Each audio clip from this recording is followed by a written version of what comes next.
Bagaimana jika seseorang yang hidup dalam kemiskinan, direndahkan oleh masyarakat, tiba-tiba menemukan jalan menuju kekayaan? Apakah ia akan tetap rendah hati atau justru tenggelam dalam kesombongan?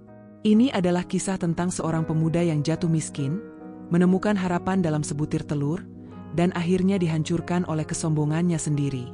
Assalamualaikum warahmatullahi wabarakatuh. Sahabat semua, terima kasih sudah mampir ke channel Berkisah. Sebelum kita mulai, mohon keikhlasannya untuk like, komen, dan subscribe agar tidak ketinggalan cerita-cerita menarik lainnya. Semoga kalian selalu diberi kesehatan, kelancaran rezeki dan keberkahan. Mari kita mulai ceritanya. Di sebuah desa kecil yang terletak di lembah pegunungan, hiduplah seorang pemuda bernama Turiman. Sejak kecil, kehidupannya tidak pernah mudah. Ia lahir dalam keluarga miskin yang bahkan untuk makan sehari-hari saja harus berjuang keras. Ayahnya seorang buruh tani yang hanya bekerja saat musim panen tiba, sementara ibunya telah meninggal dunia sejak ia masih kecil. Sejak saat itu, Turiman harus belajar mandiri. Tidak seperti anak-anak lain yang bisa bersekolah dengan nyaman, Turiman harus bekerja sejak dini untuk sekadar bertahan hidup. Ketika anak-anak lain bermain di sungai, ia justru berada di sawah, membantu para petani mengusir burung yang hendak memakan padi mereka. Ketika anak-anak lain menikmati hidangan hangat di rumah mereka, Turiman harus puas dengan sepotong ubi rebus yang didapatnya dari sisa panen. Namun, ia tidak pernah mengeluh. Ia percaya bahwa suatu hari hidupnya akan berubah. Orang-orang desa sering meremehkannya.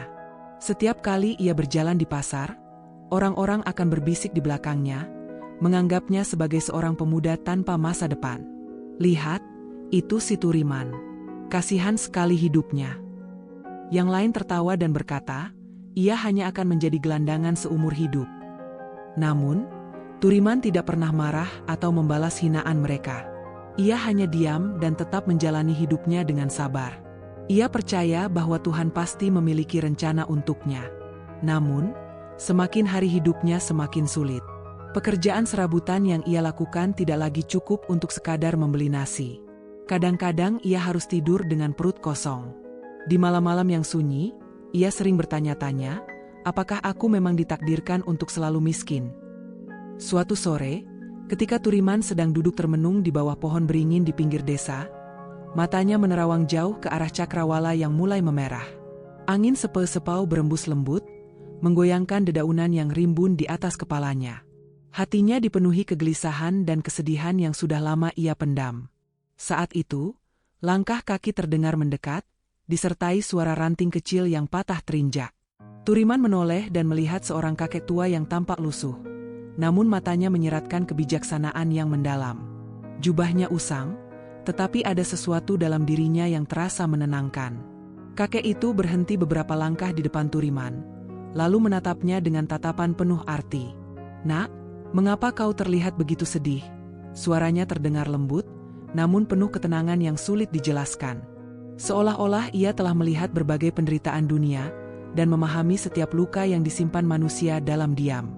Turiman terdiam sejenak, ragu-ragu apakah ia harus menjawab pertanyaan itu atau tidak. Namun, melihat sorot mata si kakek yang begitu tulus, akhirnya ia menghela napas panjang dan mulai bercerita. "Aku lelah, Kek. Aku bekerja keras setiap hari, berjuang tanpa henti, tetapi tetap saja aku miskin. Tidak peduli seberapa keras usahaku, aku tetap menjadi bahan ejekan dan hinaan orang-orang di desa ini. Aku ingin hidup lebih baik, ingin keluar dari penderitaan ini, tetapi rasanya takdir seolah tidak berpihak kepadaku." Suaranya serak, menahan perasaan yang selama ini dipendam. Matanya berkaca-kaca, tetapi ia tetap berusaha menahan air mata agar tidak jatuh. Kakek itu tersenyum tipis. Sorot matanya penuh ketenangan seolah memahami segala beban yang Turiman pikul selama ini. Keriput di wajahnya mencerminkan perjalanan hidup yang panjang, seakan membawa ribuan cerita yang belum terungkap.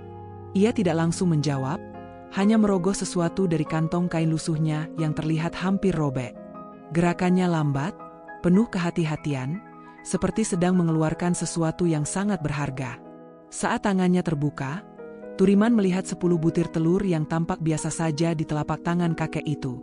Tidak ada cahaya berkilauan atau tanda-tanda keajaiban. Itu hanyalah telur ayam seperti yang sering ia lihat di pasar. Alis Turiman mengernyit, matanya penuh tanda tanya. Mengapa seorang kakek tua tiba-tiba memberikan telur kepadanya? Apa maksud dari semua ini? Ambillah, nak. Suara kakek itu lembut, tetapi mengandung kekuatan yang sulit dijelaskan. Tanamlah di tanah yang subur. Rawatlah dengan kesabaran dan keyakinan.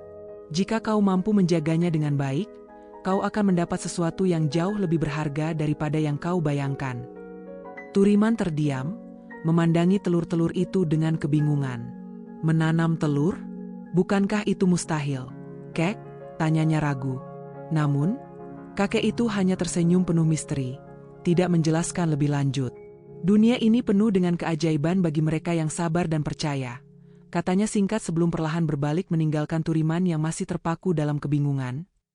Ambillah ini, nak, tanamlah di tanah yang subur, rawatlah dengan penuh kesabaran dan keyakinan. Jika kau mampu menjaga kesabaranmu, kau akan mendapatkan sesuatu yang jauh lebih berharga daripada yang kau bayangkan. Kata-kata kakek itu terdengar penuh misteri, namun ada ketenangan yang membuat Turiman tidak bisa mengabaikannya. Turiman masih ragu, tetapi karena tidak ada pilihan lain, ia pun menerima telur-telur itu dengan penuh harapan. Turiman pun mengikuti saran kakek itu. Ia menggali tanah di belakang gubuknya dan menanam telur-telur itu satu persatu. Setiap hari ia menyiramnya, menunggu dengan penuh harap. Hari demi hari berlalu, dan tidak ada tanda-tanda apapun. Turiman mulai berpikir bahwa ia telah dibodohi. Namun, pada hari ke-7, ia dikejutkan oleh sesuatu yang luar biasa. Dari tanah mulai tumbuh tanaman-tanaman aneh yang tidak pernah dilihatnya sebelumnya. Daunnya berkilauan seperti emas, dan batangnya kokoh seperti baja. Beberapa bulan kemudian, tanaman itu berbuah telur emas. Turiman tidak percaya dengan matanya sendiri. Ia mengusap wajahnya, memastikan bahwa ia tidak sedang bermimpi. Turiman mulai menjual telur-telur emas itu ke kota. Dalam waktu singkat, ia menjadi kaya raya. Rumah reotnya berubah menjadi rumah megah dengan lantai marmer dan atap berlapis emas. Pakaian compang-campingnya berganti menjadi pakaian mewah yang hanya dikenakan oleh bangsawan. Kini, orang-orang desa yang dulu menghina justru menyanjungnya. Mereka yang dulu mengejeknya kini datang dengan penuh hormat, berharap bisa mendapat sedikit kebaikan darinya. Lihatlah, Turiman sekarang sudah jadi orang kaya, kata mereka dengan kagum. Namun, Turiman yang dulu rendah hati mulai berubah. Kekayaan telah mengubahnya. Ia tidak lagi menyapa orang-orang desa seperti dulu. Bahkan, ia mulai merasa bahwa dirinya jauh lebih tinggi dari mereka semua. Turiman sekarang menjadi angkuh karena kekayaannya. Suatu hari ada seorang nenek tua pengemis datang ke rumah Turiman. Nenek tua itu mengemis, namun Turiman mengusirnya tanpa belas kasihan. Nenek itu menangis dan mengatakan nanti kamu akan mendapat balasannya. Namun, nasib berkata lain. Ketika Turiman hendak memanen telur emas dari kebunnya, ia terkejut. Semua tanaman telah layu dan mati. Tidak ada satupun telur emas yang tersisa. Turiman panik. Ia mencoba menggali tanah, berharap menemukan lebih banyak telur emas, tetapi tidak ada apa-apa. Kekayaannya perlahan habis. Orang-orang yang dulu memujanya mulai meninggalkannya. Turiman kembali menjadi orang yang miskin, bahkan lebih miskin daripada sebelumnya. Dalam keputusasaan, ia kembali ke tempat ia bertemu dengan kakek tua itu, berharap bertemu lagi dengannya. Dan di sanalah ia melihat sang kakek duduk di bawah pohon beringin yang sama. Kek, telur-telur emas itu telah hilang. Aku jatuh miskin lagi. Serunya putus asa, suaranya bergetar penuh penyesalan. Keringat dingin membasahi keningnya, dan napasnya tersengal seolah seluruh dunianya telah runtuh. Mata Turiman mencari jawaban di wajah sang kakek, berharap ada cara untuk mengembalikan semua yang telah hilang. Namun, kakek itu hanya tersenyum bijak, seolah sudah mengetahui apa yang akan terjadi. Nak, ujar sang kakek dengan lembut, kekayaan sejati bukan hanya tentang emas dan harta. Kau lupa bagaimana kau mendapatkan semua itu. Dahulu, kau adalah pemuda yang sabar, rendah hati, dan penuh harapan. Namun, setelah kau memiliki segalanya, kau justru menjadi angkuh dan ingin membalas dendam pada mereka yang pernah meremehkanmu. Itulah sebabnya segalanya hilang. Karena harta yang datang dengan kesabaran dan keikhlasan, hanya akan bertahan dalam hati yang tetap bersih. Turiman tertegun, kata-kata kakek itu bagai petir yang menyambar kesadarannya. Air matanya akhirnya jatuh, mengalir deras di pipinya yang tirus. Hatinya remuk, bukan karena kehilangan harta, tetapi karena menyadari kesalahan besarnya. Ia telah membiarkan kesombongan menguasai dirinya, hingga melupakan nilai-nilai yang dulu membawanya pada keberuntungan. Dengan hati yang baru, Turiman kembali ke kehidupannya yang sederhana. Kali ini, ia tidak lagi mengejar kekayaan demi gengsi atau pembalasan, melainkan untuk menjalani hidup dengan penuh keikhlasan. Ia bekerja keras dari nol, membantu sesama dengan tulus, dan belajar bahwa kebahagiaan sejati bukanlah tentang seberapa banyak yang kita miliki, tetapi seberapa bijak kita menggunakannya. Dari situlah, ia menemukan ketenangan yang sesungguhnya, sesuatu yang tidak bisa dibeli dengan emas atau harta. Kisah Turiman adalah pengingat bagi kita semua bahwa kekayaan bukanlah segalanya. Kesabaran, rendah hati, dan kebijaksanaan adalah kunci untuk mempertahankan apa yang kita miliki.